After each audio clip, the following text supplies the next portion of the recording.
স্বাগত বিরতিহীন সংবাদ দুপুরে, সাথে আছি সাফাদ্দিন ফরিদ এবং আমি তাসনিমে জান্নাত অর্থী। শুরুতেই জানাবো সংবাদ শিরোনাম।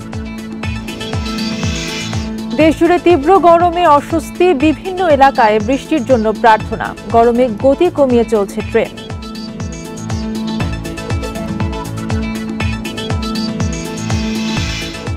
সড়কে চুয়েটে 2 ছাত্রের মৃত্যুর প্রতিবাদে আজও অবরোধ করে বিক্ষোভ, দ্রুত দোষীদের গ্রেপ্তার দাবি।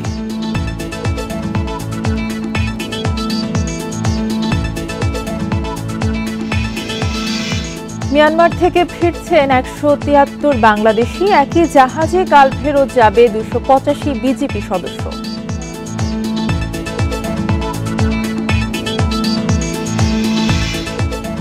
উপজেলা নির্বাচন থেকে যে কোনো সময় সরে দাঁড়ানোর সুযোগ দিচ্ছে আওয়ামী লীগ, নির্দেশ উপেক্ষায় শাস্তি।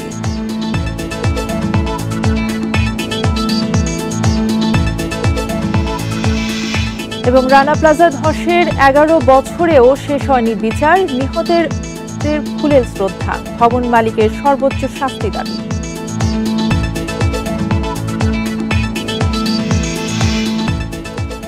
এবারে বিস্তারিত। সারা দেশে তীব্র থেকে মাঝারি তাপপ্রবাহ আরও কয়েকদিন অব্যাহত থাকবে। দুপুর 12টায় রাজধানীর তাপমাত্রা ছিল 37.5 ডিগ্রি সেলসিয়াস, যা আরও বাড়তে পারে বলে জানিয়েছে আবহাওয়া অফিস। সারা দেশে বৃহস্পতিবার পর্যন্ত হিট অ্যালার্ট জারি হয়েছে। এ সময় কিছু এলাকায় বিক্ষিপ্তভাবে সামান্য বৃষ্টি হলেও তাপমাত্রা কমছে না। গত এক সপ্তাহ ধরে তীব্র গরমে অতিষ্ঠ জনজীবন। রাজশাহী, পাবনা, খুলনা সহ 6 জেলার উপর দিয়ে বয়ে যাচ্ছে তীব্র তাপপ্রবাহ। সিলেট ও চট্টগ্রাম বাদে দেশের বাকি জেলাগুলো মৃদু থেকে মাঝারি তাপপ্রবাহের কবলে। কাজের প্রয়োজনে বাইরে বেরিয়ে ভ্যাপসা গরমে হাঁসফাঁস অবস্থায় রাজধানীবাসী। অতিরিক্ত গরম যাচ্ছে আজ কয়টা দিনে, খুবই সমস্যার মধ্যে আছে চিন্তায়। আমরা দেশে চলে যাব না, কি এবার থাকলে তো মারা গেলে বউ সালবার পরে থাকবে, কি করবো আমরা, ঠিক আছে, চিন্তার মধ্যে আছে। গরম পড়ছে আজকে 10 দিন ধরে একটু গরম লাগে বেশি। তীব্র গরম থেকে সহসাই মুক্তি মিলছে না, জানিয়েছে আবহাওয়া অফিস। গোটা এপ্রিল জুড়েই চলবে তাপপ্রবাহ। বাতাসে জলীয় বাষ্প বেশি থাকায় তাপমাত্রার চেয়েও গরম অনুভূত হবে কয়েক ডিগ্রি বেশি।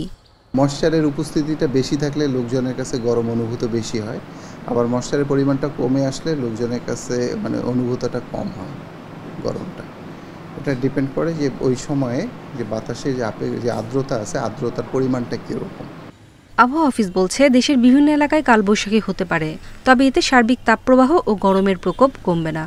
বিক্ষিপ্তভাবে বৃষ্টিপাত হলে সাময়িকভাবে হয়তো বা কিছুটা টেম্পারেচার কমে যাবে, কিন্তু দেখা যাবে যে কিছুক্ষণ পরে বা কয়েক ঘন্টা পরে দেখা যাবে যে আবার পূর্বের অবস্থায় ফেরত আসবে। আপনার বর্তমান যে সিচুয়েশান আছে, এই সিচুয়েশানটা কাটার জন্য দরকার ব্যাপক বিস্তীর্ণ এলাকা জুড়ে বৃষ্টিপাত। তো সেটার সম্ভাবনা এই মুহূর্তে আপাতত দেখা যাচ্ছে না। শনিবার পর্যন্ত দেশের কোথাও ভারী বৃষ্টির সম্ভাবনা না থাকলেও উত্তরের কিছু জেলায় সামান্য বৃষ্টি হতে পারে। নূরে জান্নাত, ইন্ডিপেন্ডেন্ট নিউজ, ঢাকা। এদিকে তীব্র গরম থেকে বাঁচতে বৃষ্টির আশায় সারা দেশে বিশেষ প্রার্থনা করা হয়েছে।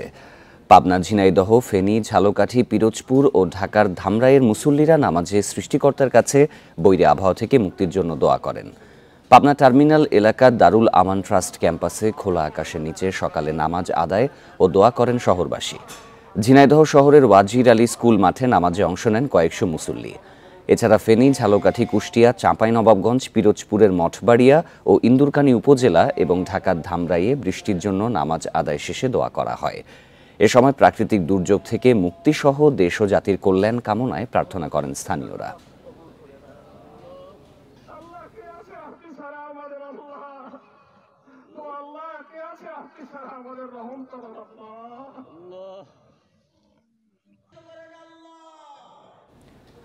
আবহাওয়া পরিস্থিতির আরও খবর জানাতে এবার রাজধানীর হাতিরঝিল থেকে যোগ দিচ্ছেন সহকর্মী খালেদ রায়হান। রায়হান, বৃহস্পতিবার পর্যন্ত তো হিট অ্যালার্ট জারি করা হয়েছে, জনজীবনে এই তীব্র গরমের প্রভাব কেমন দেখা যাচ্ছে?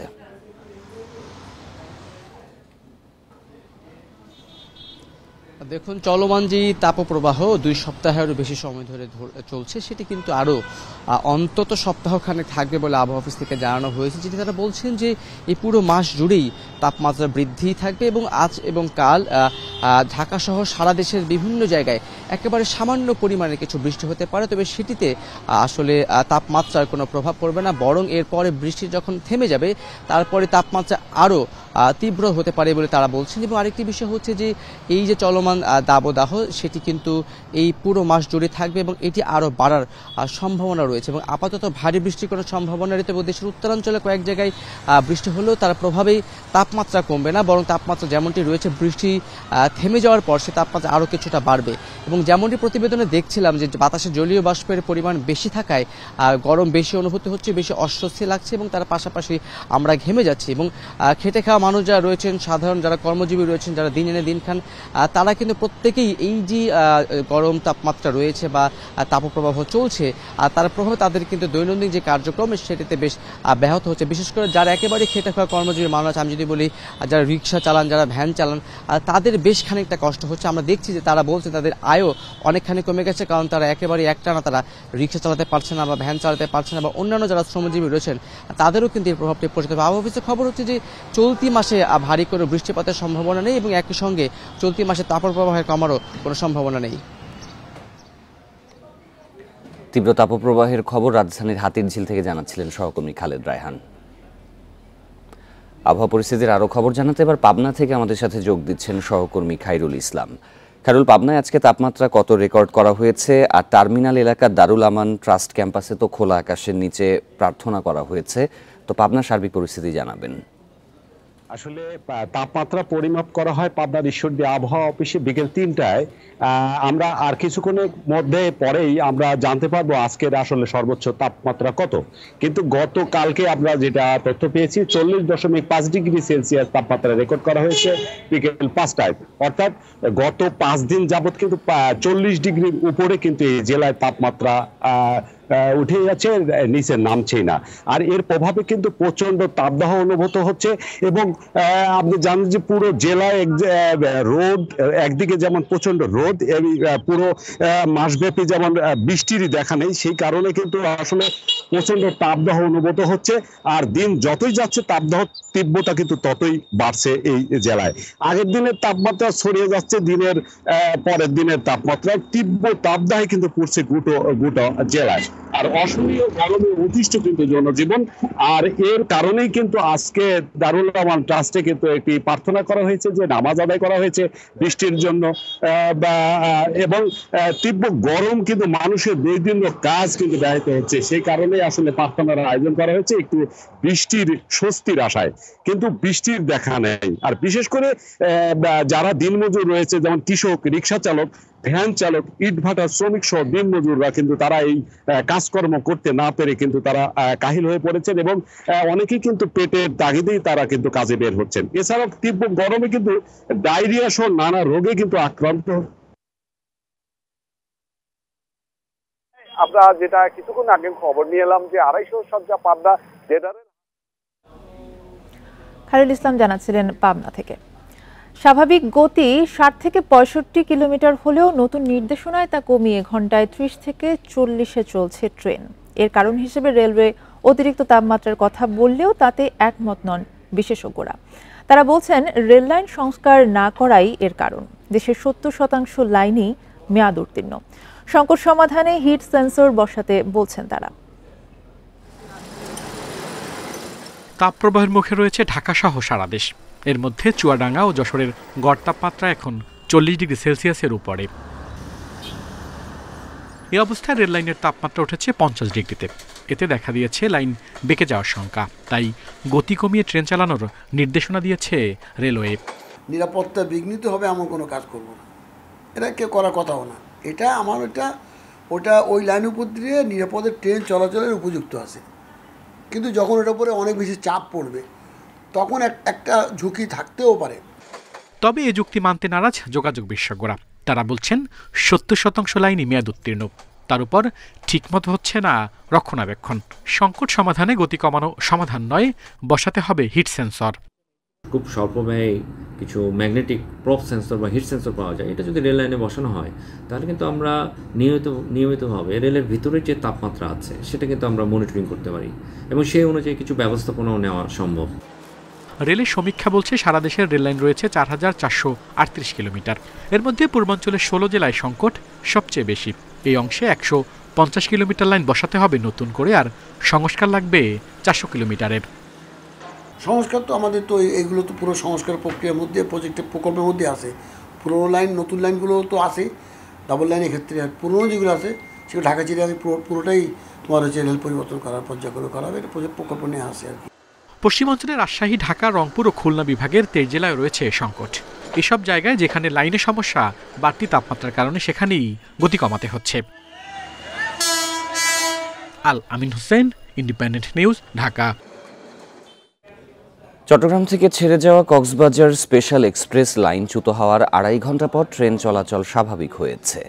এর আগে সকাল 10টার দিকে ডুলা হাজরায় এই দুর্ঘটনা ঘটে। এতে চট্টগ্রাম কক্সবাজার রুটে ট্রেন চলাচল ব্যাহত হয়। এই ঘটনায় কোনো হতাহতের খবর পাওয়া যায়নি। রেলের মহাপরিচালক সর্দার শাহাদাত এই তথ্য নিশ্চিত করেন। জানান, সকালে কক্সবাজার স্পেশাল এক্সপ্রেস ট্রেনটি চট্টগ্রাম থেকে ছেড়ে যাওয়ার পর ডুলা হাজারায় শেষের 3টি বগি লাইনচ্যুত হয়। পরে চট্টগ্রাম থেকে রেলের একটি দল ঘটনাস্থলে পৌঁছে উদ্ধার কাজ শুরু করে।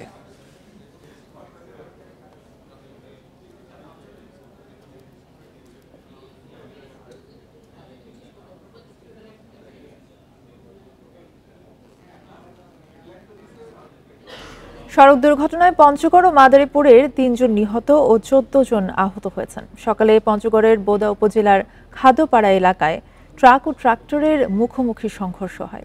এতে ঘটনাস্থলেই ট্রাক্টর চালক ও এক পথচারী নিহত হন। আহত হন 4 জন। এদিকে বঙ্গবন্ধু শেখ মুজিবুর রহমান এক্সপ্রেসওয়েতে যাত্রীবাহী বাস উল্টে 1 জন নিহত এবং অন্তত 10 যাত্রী আহত হয়েছেন। শিবচর হাইওয়ে পুলিশ জানায়, ঢাকা থেকে পটুয়াখালীর কুয়াকাটার উদ্দেশ্যে ছেড়ে আসে ইউনিক পরিবহনের যাত্রীবাহী একটি বাস শিবচরের বন্দরখোলা এলাকায় আসলে নিয়ন্ত্রণ হারিয়ে তা উল্টে যায়। এতে ঘটনাস্থলেই মারা যান গোলাম রহমান শিকদার নামে এক যাত্রী। আহতদের উদ্ধার করে স্থানীয় হাসপাতালে ভর্তি করা হয়।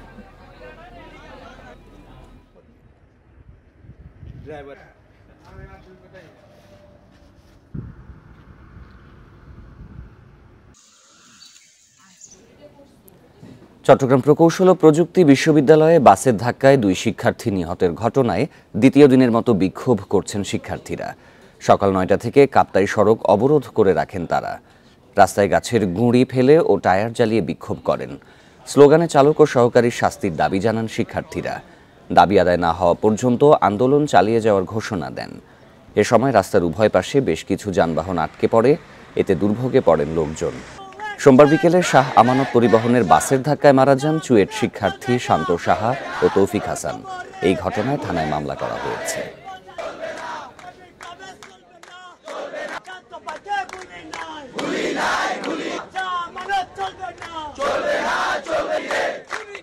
তারা মাত্র 7 লক্ষ টাকা আর কি ক্ষতিপূরণ হিসেবে দিতে যাচ্ছে। তো এখন স্টুডেন্টদের পক্ষ থেকে যেটা বলা হচ্ছে সেটা হচ্ছে যে একটা ইঞ্জিনিয়ারের মূল্য কি মাত্র 7 লক্ষ টাকা কিনা। তো এই দাবিতে আর কি তারা এখনো ওই জিনিসটা মেনে নিতে পারছে না। আমাদের দাবির মধ্যে একটা দাবি আছে যে এই জায়গা থেকে আমরা যাতে সব এভিটেবলস বা শাহমানত একেবারে হটিয়ে দেওয়া হয়। এ বিষয়ে আরও জানাতে এবার চট্টগ্রাম থেকে যোগ দিচ্ছেন সহকর্মী আহসান রিটন। রিটন, সকাল 9টা থেকে তো কাপ্তাই সড়ক অবরোধ করে রাখা হয়েছিল। সড়কের পরিস্থিতি এখন কি স্বাভাবিক হয়েছে কিনা? আন্দোলনের ব্যাপারে শিক্ষার্থীরা কি বলছেন? না, আজকে সকাল 9টা বাজে দ্বিতীয় দিনের মতো কাপ্তাই সড়ক যে অবরোধ করেছে শিক্ষার্থীরা, সেই সড়ক এখনো পর্যন্ত আসলে অবরুদ্ধ অবস্থায় আছে। তবে এই মুহূর্তে প্রচন্ড গরম এবং সেই কারণে শিক্ষার্থীরা রাস্তা থেকে সরে এসে তারা ক্যাম্পাসে নানা জায়গায় অবস্থান করছে। কিন্তু সড়ক এখনো পর্যন্ত অবরুদ্ধ রয়েছে, অর্থাৎ দুই পাশে কাঠের গুঁড়ি এবং টায়ার জ্বালিয়ে তারা সড়কটি অবরুদ্ধ করে রেখেছে। কিছুক্ষণ আগে চুয়েটের এই যে আমার পেছনটা যে শহীদ মিনার দেখতে পাচ্ছেন, সেই শহীদ মিনারে শিক্ষার্থীরা একটি সংবাদ সম্মেলন করছে এবং সেই সংবাদ সম্মেলন থেকে তারা বেশ কিছু দাবি জানিয়েছেন। তার মধ্যে দুটি প্রধান দাবি তারা আজকে দিয়েছেন। সেটি হচ্ছে আজকে দুপুর 2টার মধ্যে শাহ আমানত পরিবহনের সঙ্গে শাহ আমানত বাস পরিবহন কর্তৃপক্ষ এবং চুয়েট কর্তৃপক্ষ এসে এই শহীদ মিনারে একেবারে প্রকাশ্যে যে 2জন শিক্ষার্থী মারা গেছেন তাদের বিষয়ে তাদের বিষয়ে যে দুজন চালক এবং হেল্পার রয়েছে তাদের বিষয়ে অগ্রগতি বিষয়ে জানাবেন এবং তাদেরকে ন্যূনতম 2 কোটি টাকা করে ক্ষয়ক্ষতি দিবেন, ক্ষতিপূরণ দিবেন। এবং এই চুয়েটের একজন শিক্ষক গতকালকে একটি যারা মারা গেছেন তাদের বিষয়ে একটি বিরূপ মন্তব্য করেছেন ডক্টর সুমন দে। তাকেও আসলে প্রকাশ্যে ক্ষমা চাওয়ার পরে তার পদত্যাগের দাবি জানিয়েছেন এবং দুপুর 2টার পরে যদি কর্তৃপক্ষ যদি বিষয়টিতে আমল না দেন তাহলে যে কোনো ধরনের ভায়োলেন্সে তারা যেমন যে কোনো ধরনের অপ্রীতিকর ঘটনা ঘটাতে বিশ্ববিদ্যালয়ের শিক্ষার্থীরা এখন প্রস্তুত এবং বলছে সেই ক্ষেত্রে তাদের কোনো দায় থাকবে না, সম্পূর্ণ বিষয়ের জন্য বিশ্ববিদ্যালয় কর্তৃপক্ষ দায়ী থাকবেন। আমরা এটি নিয়ে বিশ্ববিদ্যালয়ের প্রবেশের সাথে কথা বলেছি, তিনি যেটি বলছেন সেটি হচ্ছে শিক্ষার্থীরা যে সমস্ত দাবি জানিয়ে আসে সেগুলোর সঙ্গে তারাও একমত এবং ইতিমধ্যে সে সমস্ত দাবি দেওয়া মানার বিষয়ে তারা আলাপ আলোচনা করছেন।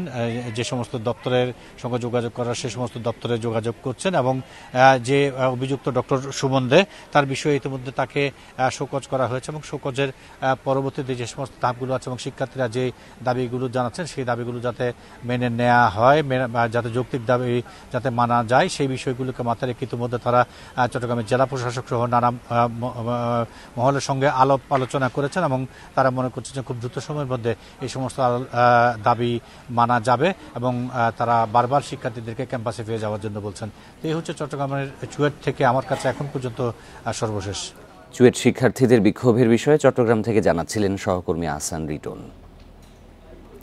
কক্সবাজারের রুখিয়া ক্যাম্পে এক রোহিঙ্গা নেতাকে কুপিয়ে হত্যা করেছে সন্ত্রাসীরা। মঙ্গলবার রাতে কুতুপালং ক্যাম্পে এই ঘটনা ঘটে। পুলিশ জানায় নিহত সৈয়দুল আমিন ওই ক্যাম্পের মাঝির দায়িত্ব পালন করতেন। রাতে ক্যাম্পের ডি ব্লকের মসজিদের সামনে তাকে কুপিয়ে জখম করে পালিয়ে যায় সন্ত্রাসীরা।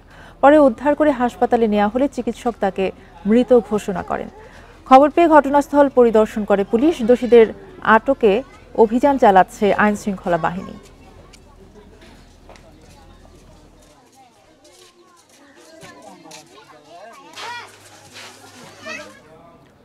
মিয়ানমারের কারাগারে বিভিন্ন অভিযোগে আটক 173 বাংলাদেশি দেশে পৌঁছেছেন।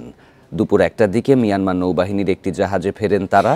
একই জাহাজে কাল ফেরত পাঠানো হবে বাংলাদেশে পালিয়ে আসা 285 বিজিপি সদস্যকে। মঙ্গলবার রাখাইন রাজ্যের সিত্তে বন্দর থেকে বাংলাদেশি নাগরিকদের নিয়ে যাত্রা করে মিয়ানমার নৌবাহিনীর জাহাজ চিনডুইন। এদিকে জাহাজ ফেরার প্রস্তুতিতে কক্সবাজার শহরের নুনিয়ার ছড়া বিআইডব্লিউটি এর ঘাটে নিরাপত্তা জোরদার করা হয়। মিয়ানমার ফেরত বাংলাদেশিদের মধ্যে 129 জন কক্সবাজারের, 30 জন বান্দরবানের, 7 জন রাঙামাটির এবং খাগড়াছড়ির, নোয়াখালী, নারায়ণগঞ্জ, চট্টগ্রাম, রাজবাড়ী, নরসিংদী ও নীলফামারীর রয়েছেন 1 জন করে, জানিয়েছে পররাষ্ট্র মন্ত্রণালয়। 173 জনের মধ্যে 144 জন বাংলাদেশি দণ্ডপ্রাপ্ত হয়ে বিভিন্ন কারাগারে বন্দী ছিলেন।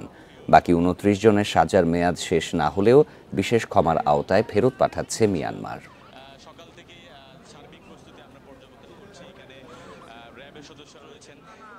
স্বরাষ্ট্র মন্ত্রণালয়, পররাষ্ট্র মন্ত্রণালয় হয়েছেন সকাল থেকে।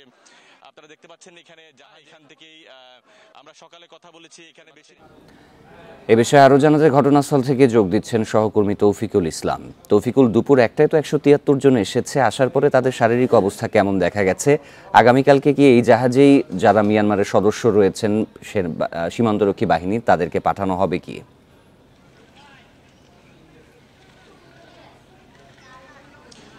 ঠিক 1:15 দিকে যে মিয়ানমার থেকে 173 জন বাংলাদেশি তারা বিভিন্ন মেয়াদে কারাভোগ শেষে বাংলাদেশে এসছেন, তাদেরকে যে এখনো পর্যন্ত আপনারা দেখতে পাচ্ছেন যে জাহাজে করে আনা হয়েছে, জাহাজের পাশেই তারা আছেন। তো পর্যায়ক্রমে তাদের পরিচয় শনাক্ত করে একে একে করে তাদেরকে তোলা হচ্ছে। পরিবারকেও নিয়ে যাওয়া হয়েছে, পরিবারের স্বজনরা তাদেরকে তাদের যে জাতীয় পরিচয়পত্র থেকে শুরু করে যে সকল ডকুমেন্ট আছে সেগুলা যাচাই বাছাই করছেন এবং এরপরেই পরিবারের কাছে তাদেরকে হস্তান্তর করা হবে। এই প্রক্রিয়াটি আসলে শেষ হইতে আরও কিছু ঘণ্টাখানেক সময় হয়তো লাগবে। 1:15 দিকে যেই মিয়ানমারের তৃতীয় বন্দর থেকে যে জাহাজটি ছেড়ে আসে সেটি গভীর সমুদ্রে নোঙ্গর করেছেন এবং সেই জাহাজ থেকেই করে বাংলাদেশি বেসরকারি মালিকানাধীন কর্ণফুলী এই জাহাজে করে, ছোট একটি জাহাজে করে তাদেরকে এই বিআরডব্লিউটি ঘাটে আনা হয়েছে।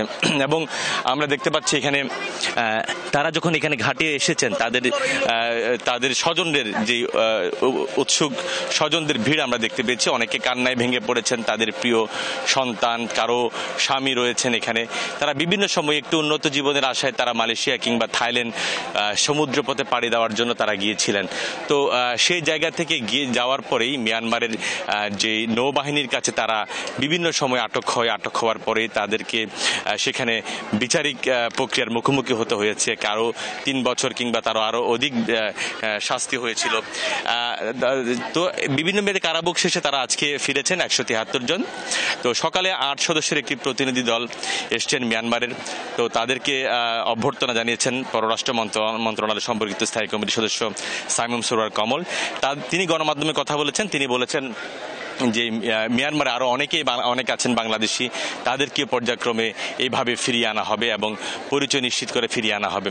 তো সবকিছু মিলিয়ে আসলে এখন দেখতে পাচ্ছেন আপনারা সেখানে বেশিরভাগ সদস্য, আমরা পরিবারের সাথে কথা বলেছি, তারা বলছেন তাদের সন্তানরা দালাল চক্রের খপ্পরে পড়ে মালয়েশিয়া কিংবা থাইল্যান্ড গিয়েছিলেন। আবার অনেক সময় দালালকে তারা মোটা অঙ্কের টাকাও দিয়েছিলেন। এরকমই ঘটনাও কিন্তু এখানে আমরা ক্যামেরাবন্দি করেছি।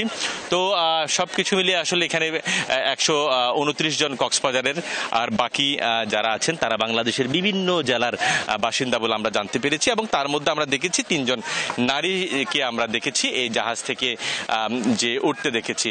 তো আসলে এখন তাদেরকে যে কোস্টগার্ড একটি সামনে ছোট একটি জাহাজে করে তাদেরকে নিয়ে এসেছেন এখানে, এবং তাদেরকে পরিবারের কাছে হস্তান্তরের যে প্রক্রিয়াটি সেটি চলছে।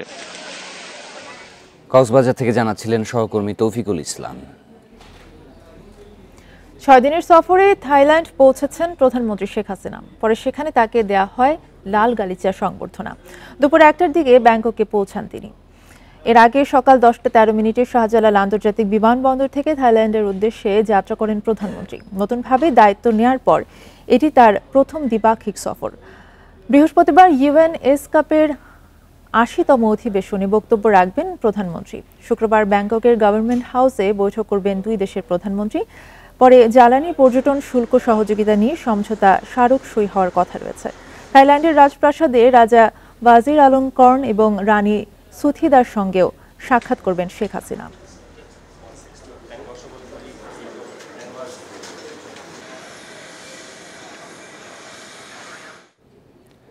উপজেলা নির্বাচনে দলীয় নির্দেশনা মেনে সরে না দাঁড়ালে ব্যবস্থা নেওয়া হবে বলে জানিয়েছেন আওয়ামী লীগের সাধারণ সম্পাদক ওবায়দুল কাদের।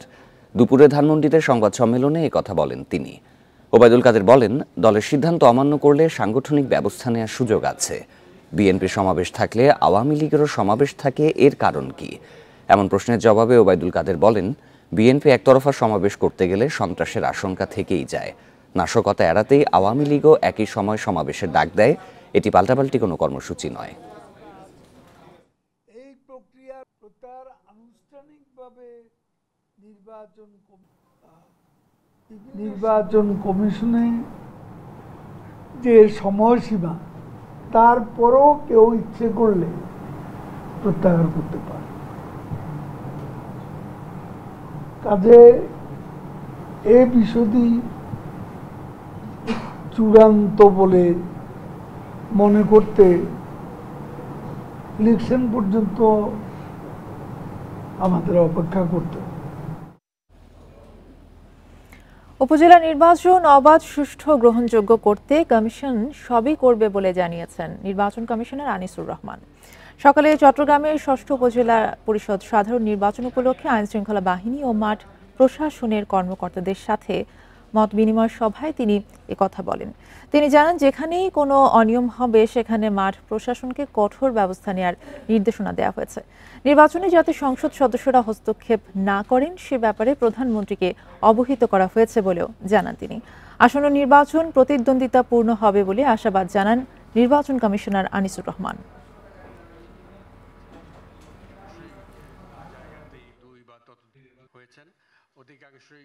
কেন্দ্রের দায়িত্ব পুরোটাই হচ্ছে প্রিজাইডিং অফিসারের। তিনি সিদ্ধান্ত যা নেওয়ার নিতে পারবেন। ওখানে ইচ্ছা করলে ওনার যদি নিয়ন্ত্রণ বহির্ভূত হয় উনি ভোট গ্রহণ বন্ধ করে দিবেন। গ্যাটকো দুর্নীতি মামলায় বিএনপি চেয়ারপারসন খালেদা জিয়া সহ 13 আসামির বিরুদ্ধে অভিযোগ গঠন শুনানির তারিখ পিছিয়ে 25শে জুন ধার্য করেছে আদালত। আজ বুধবার কেরানীগঞ্জ কেন্দ্রীয় কারাগার এলাকায় স্থাপিত ঢাকা ৩ নম্বর বিশেষ আদালতের বিচারক আলী হোসেনের আদালতে ওই মামলার অভিযোগ গঠনের শুনানির দিন নির্ধারণ করা হয়। এ সময় খালেদা জিয়ার আইনজীবীরা শুনানি মুলতবি রাখার জন্য সময়ের আবেদন করলে আদালত মঞ্জুর করে আগামী ২৫শে জুন নতুন দিন ধার্য করেন। খালেদা জিয়ার আইনজীবী হান্নান ভূঁইয়া এই তথ্য নিশ্চিত করেন। ২০০৭ সালে ২রা সেপ্টেম্বর রাজধানীর তেজগাঁও থানায় খালেদা জিয়া সহ ১৩ জনের বিরুদ্ধে গ্যাটকো দুর্নীতি মামলা করে দুদক।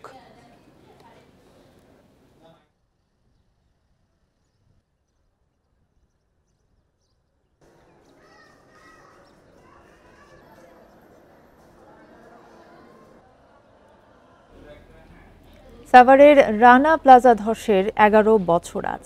২০১৩ সালের ২৪ এপ্রিল ৮তলা ভবন ধসে পড়ে, নিহত হন ১,১৩৯ শ্রমিক। এ উপলক্ষে রানা প্লাজার সামনে অস্থায়ী স্মৃতিস্তম্ভে ফুল দিয়ে নিহত শ্রমিকদের প্রতি শ্রদ্ধা জানিয়েছেন বিভিন্ন শ্রমিক সংগঠনের নেতাকর্মী সহ ভবন ধসের ঘটনায় আহত শ্রমিক ও নিহতের স্বজনেরা। দাবি জানান ভবনের মালিক সোহেল রানার সর্বোচ্চ শাস্তির। দেশের ইতিহাসে সবচেয়ে বড় শ্রমিক হতাহতের ঘটনা ঘটে ২০১৩ সালে ২৪ এপ্রিলে সাভারের রানা প্লাজায়। ভবনের নিচে চাপা পড়েন ৫টি পোশাক কারখানার কয়েক হাজার শ্রমিক, মারা যান ১,১৩৯ জন। নিহতদের স্মরণে বুধবার সকালে রানা প্লাজার সামনে অস্থায়ী স্মৃতিস্তম্ভে ফুল দিয়ে নিহত শ্রমিকদের স্মরণ করা হয়। এ সময় শ্রদ্ধা জানাতে আসা নিহত শ্রমিকদের স্বজন ও আহত শ্রমিকরা ভবন মালিক সোহেল রানার সর্বোচ্চ শাস্তির দাবি জানান। ভবন ধ্বংসের ঘটনায় নিহতের স্বজন ও আহত অনেক শ্রমিক অভিযোগ করেন এখনও তাদের পুনর্বাসন করা হয়নি, পাননি যথাযথ আর্থিক ক্ষতিপূরণ। লোহার খাঁচার মধ্যে যে যন্ত্রণা ভোগ করি, যার একটা অঙ্গহানি হয়, উনিই বোঝে যে অঙ্গের কত জ্বালা। আজকে যদি আমি কামাই করতাম, অন্তত আমি তো আমার বাচ্চার জন্য একটা ঘর তৈরি করে দিতাম, যে রাতের বেলা ঘুমানো যায় নিশ্চিন্তায়। দিনব্যাপী শ্রমিক সংগঠনের পক্ষ থেকে নেয়া নানা কর্মসূচি থেকেও ভবন মালিক সোহেল রানার শাস্তির দাবি জানানো হয়। দ্রুত যেন বিচারটা সম্পন্ন হয়, এই ধরনের ঘটনা যেন পুনরাবৃত্তি না ঘটে, সেটা যেন এই বিচারের সাথে এই বিচারটা হলে মানুষ এরকম ভাবে একটা সচেতন হবে এবং যারা আহত আছে তাদেরকে পুনর্বাসন করা হোক। শ্রমিক নেতারা জানান রানা প্লাজা ধসের ঘটনায় আহত হন ২,৪৩৮ জন শ্রমিক। Independent news.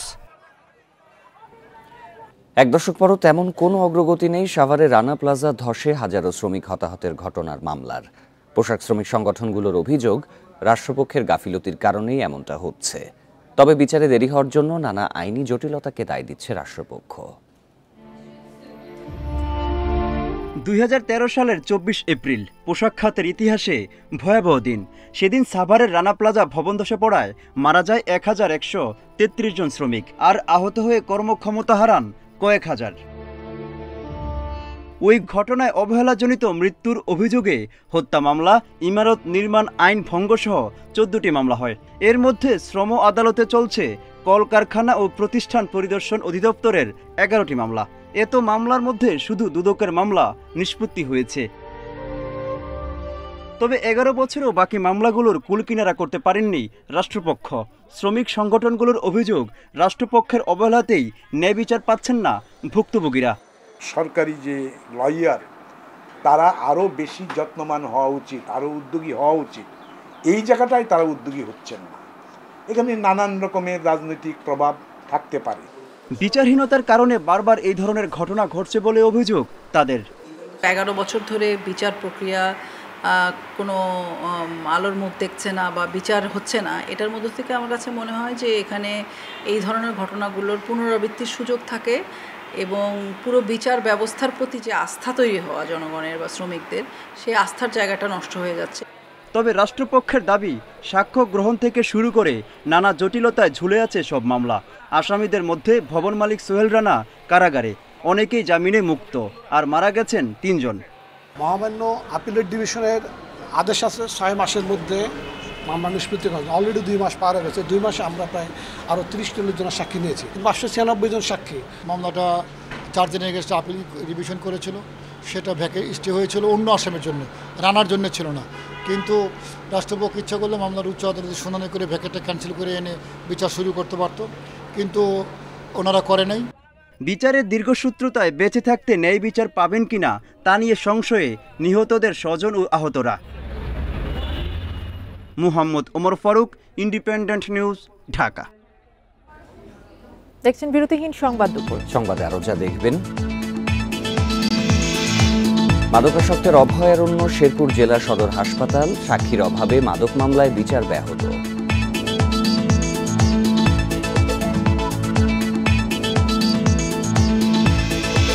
নতুন শিক্ষাক্রমে 50 লিখিত 50 নম্বর শ্রেণী ভিত্তিক মূল্যায়ন, এসএসসি ও এইচএসসিও একই নিয়মে।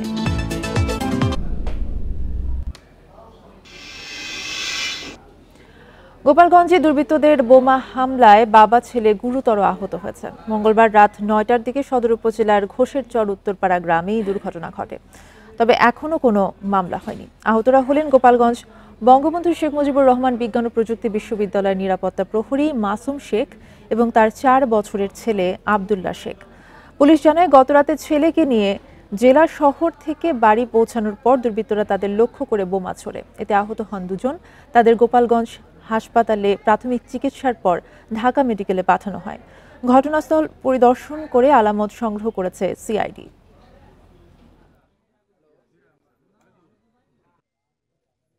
আমরা সকল ইউনিট আমরা চেষ্টা করতেছি বিষয়টা আসলে কেন কিভাবে ঘটলো। তবে আমরা এখনো পর্যন্ত এটা মানে যেভাবে যারা এই ঘটনা ঘটাইছে এরকম কোনো আমরা সুনির্দিষ্ট তথ্য পাইনি। ময়মনসিংহের তারাকান্দায় তুচ্ছ বিষয় নিয়ে ছুরিকাঘাতে খুন করা হয়েছে এক তরুণকে। এই ঘটনায় আহত হয়েছেন ওই তরুণের বাবা। মঙ্গলবার রাত 8:45টার দিকে বানিহালা ইউনিয়নের মাঝিয়ালি বাজারে এই ঘটনা ঘটে। পুলিশ জানায়, রাতে দিগার কান্দা গ্রামে সাদেক মুন্সির দোকানে সিগারেট কিনতে গিয়েছিল একই গ্রামের ফারুক মিয়া। টাকা দেওয়ার সময় 10 টাকার নোট ছেঁড়া থাকায় তা বদল করে দিতে বলেন সাদেক মুন্সির ছেলে ইকবাল হোসেন। এ নিয়ে কথা কাটাকাটির এক পর্যায়ে ফারুকের ভাই পারভেজ মিয়া ছুরি দিয়ে সাদেক মুন্সি ও ইকবাল হোসেনকে আঘাত করে। ঘটনাস্থলেই মারা যায় ইকবাল। আহত সাদেককে প্রথমে ময়মনসিংহ মেডিকেল কলেজ হাসপাতালে নেওয়া হলে পরে উন্নত চিকিৎসার জন্য ঢাকায় পাঠানো হয়।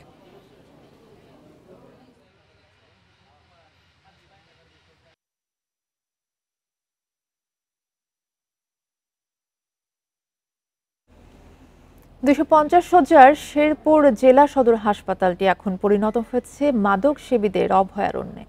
দুষ্কৃতিকারীরা হাসপাতালের ওয়ার্ডে বসে প্রকাশ্যে মাদক সেবন করে। হাসপাতাল থেকে জোর করে বিভিন্ন প্রকার ওষুধ ছিনিয়ে নেওয়ার অভিযোগ রয়েছে। এমনকি বাধা দিতে গেলেই জীবন নাশের হুমকি সহ শারীরিকভাবে লাঞ্ছনার শিকার হতে হয় দায়িত্বরতদের। শেরপুর জেলা সদর হাসপাতালের দৃশ্য এটি। হাসপাতালে বসে প্রকাশ্যে মাদক গ্রহণ করছেন স্থানীয় মাদকসেবী বখাটেরা। বাধা দিতে গেলে শারীরিকভাবে লাঞ্ছনার শিকার হতে হয় কর্তব্যরতদের। শুধু তাই নয়, নেশার টাকা জোগাতে মাদকসেবীরা হাসপাতাল থেকে চুরি করছে ঘুমের ওষুধ, ক্যানোলা, সিরিঞ্জ, স্যালাইন সহ অন্যান্য মূল্যবান সামগ্রী। অনেক সময় সুযোগ বুঝে রোগী বা রোগীর স্বজনদের কাছ থেকে হাতিয়ে নেওয়া হচ্ছে টাকা। এছাড়া হাসপাতালের নার্স ও ওয়ার্ড বয়দের কাছ থেকে জোরপূর্বক টাকা আদায় এবং মারধরের ঘটনাও ঘটেছে। তবে হাসপাতাল কর্তৃপক্ষকে বিষয়টি জানিয়ে কোনো প্রতিকার মেলেনি বলছেন কর্তব্যরতরা। আমার সামনে ওয়ার্ড বয় একটা এইখানে মারছে, আমার সামনে ওর বয়সে আমার ছেলে আছে। অনেক সময় আমাদেরকে বলে যে আজকে এত টাকা দিতে হবে, না দিলে রাস্তা করতে পারবি না, বাড়িতে যাইতে পারবি না বা অফিসে আসতে পারবি না। অনেকে আইসা ইঞ্জেকশন চায়, এটা চায়, সিরিঞ্জ চায়, মেয়েরা ভয় পায়, এজন্য ওরা ডিউটিতে করতে চায় আর চায় না অনেক সময়। এসব ঘটনা নিয়ন্ত্রণে প্রশাসনকে সাহায্য করতে এগিয়ে এসেছেন স্থানীয় স্বেচ্ছাসেবীরাও। পুরামের যে সদস্য ভলেন্টিয়ার আছি তারা দালাল, হিরণখোর, বাটপার, নেশাখোরদের আস্তানা ভেঙে দেওয়ার জন্য চেষ্টা করতেছে। প্রতিনিয়ত চেষ্টা করে যাচ্ছে তাদেরকে হসপিটাল কর্তৃপক্ষকে সাহায্য করার জন্য, যেন মানুষ নির্বিঘ্নে সেবা নিতে পারে। বখাটেদের দমনে ব্যবস্থা নিতে জেলা প্রশাসক সহ আইন শৃঙ্খলা বাহিনীর কাছে চিঠি দিয়েই দায়িত্ব সারলেন এই কর্মকর্তা। দালাল এবং মাদকসেবী এই দুটো বা ওই দুষ্টচক্র দূর করার জন্য আমি অলরেডি যে জেলা প্রশাসক এবং পুলিশ সুপার এবং র্যাব বরাবর চিঠি লিখেছি। যখন পরিচালনা করে অভিযান তখন ওদের উৎপাত কমে যায়, যখন আবার আস্তে আস্তে বেড়ে যায়। প্রতিদিন গড়ে এই হাসপাতালে 1000-এরও বেশি রোগী চিকিৎসা সেবা নেন।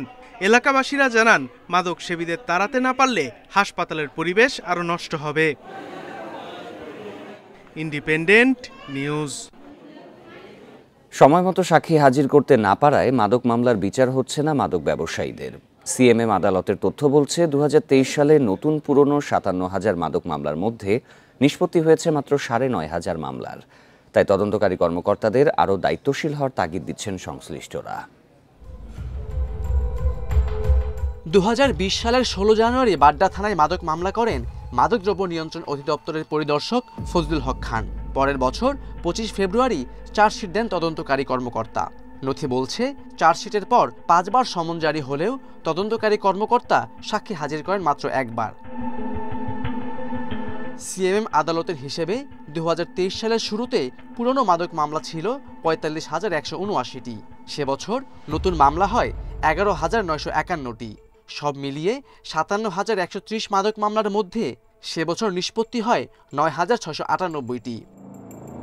রাষ্ট্রপক্ষের আইনজীবী বলছেন, চার্জশিট দেওয়ার পর পুলিশ সাক্ষী হাজির করতে না পারায় বছরের পর বছর ঝুলে আছে মাদক মামলা।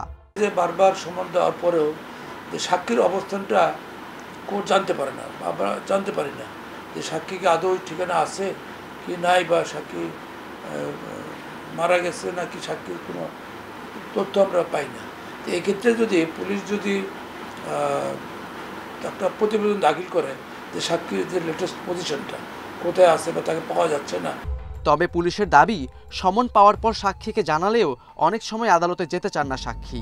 পুলিশের পক্ষ থেকে এই সাক্ষীদের সাথে আমরা টেলিফোনে যোগাযোগ করি এবং তাদেরকে কোর্টে সাক্ষী দেওয়ার জন্য তাগিদ দিয়ে থাকি। সিভিল যে সাক্ষীগুলো আছে, পাবলিক সাক্ষী, তারা যদিও নিয়মিত সাক্ষী আমরা হাজির করতে পারি, তাহলে যে হাজার হাজার পেন্ডিং মামলা আছে, বিচারাধীন আছে, এই মামলার বিচার কার্যক্রম খুব তাড়াতাড়ি নিষ্পত্তি হয়ে যাবে বলে আমরা মনে করে থাকি। আইনজীবীরা বলছেন, সাক্ষী হাজির করতে না পারা তদন্তকারী কর্মকর্তার ব্যর্থতা।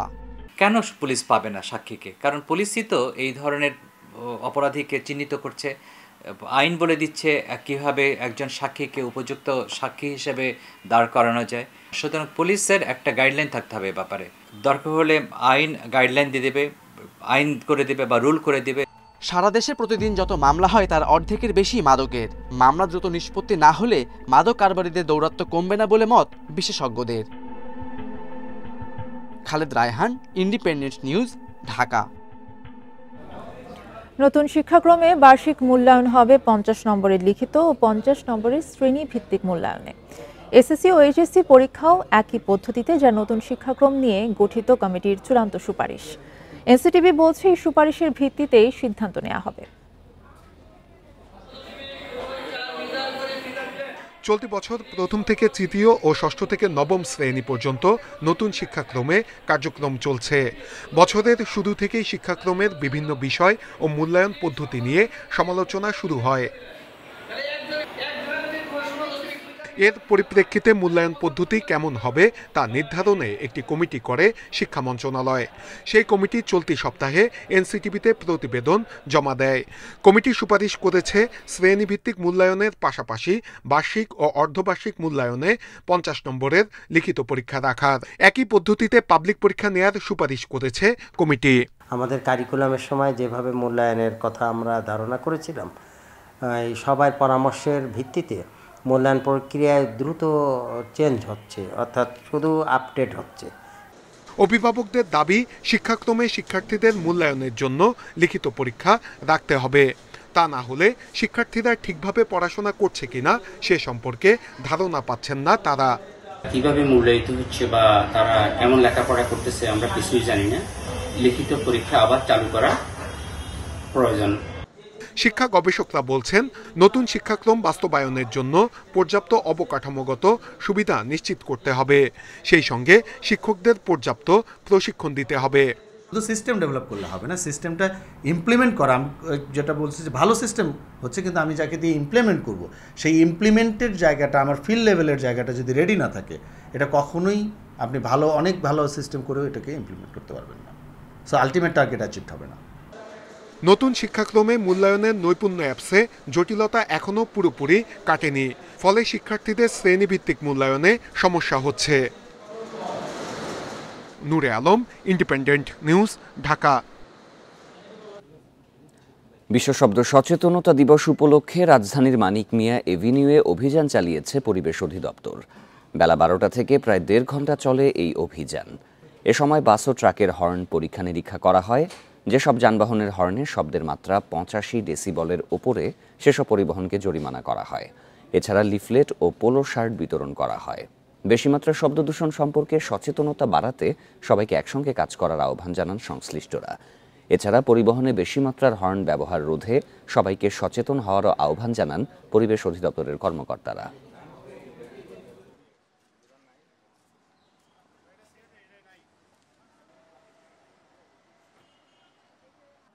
মানুষ নিয়ন্ত্রণবিহীনভাবে শব্দ দূষণ করেই যাচ্ছে এবং তার যে ক্ষতিকর যে এফেক্ট দেখা যাচ্ছে যে একজন মানুষ বধির হয়ে যেতে পারে, একজন শিশু তার শ্রবণ শক্তি কমে যেতে পারে, তার স্মৃতিশক্তি কমে যেতে পারে, এমন অনেক ধরনের হেলথ হ্যাজার্ড যেগুলো সেটি আসলে ঘটছে।